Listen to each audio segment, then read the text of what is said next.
21শে জুলাইয়ে শহীদ সমাবেশে যোগ দিতে কলকাতায় রওনা দিলেন কালিয়াগঞ্জের তৃণমূল কর্মী সমর্থকেরা।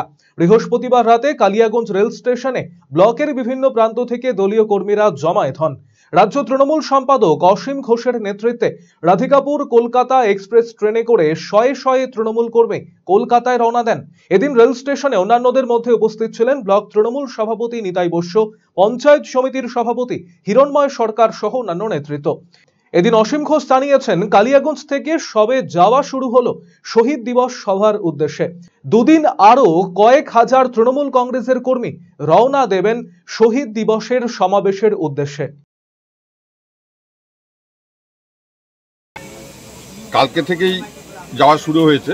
আজকে সকালেও প্রায় 70 লোক আমাদের শহীদ দিবস 21শে জুলাই শহীদ দিবসের সাক্ষী হওয়ার লক্ষ্যে এবং মমতা ব্যানার্জির বার্তা শোনার জন্য আজ সকাল কুলিক এক্সপ্রেসেই রওনা দিয়েছে। এবং আজকে আমাদের ব্লক সভাপতি এখানে নিতাই বসু আছেন, আমাদের পঞ্চায়েত সমিতির সভাপতি হিরণময় সরকার আছেন, আমাদের 8 নম্বরের প্রধান গোলাম মোস্তাক থেকে, সংখ্যালঘু তৃণমূল কংগ্রেসের সভাপতি খাবির থেকে, বলাদা থেকে, প্রত্যেকে এখানে উপস্থিত আছি।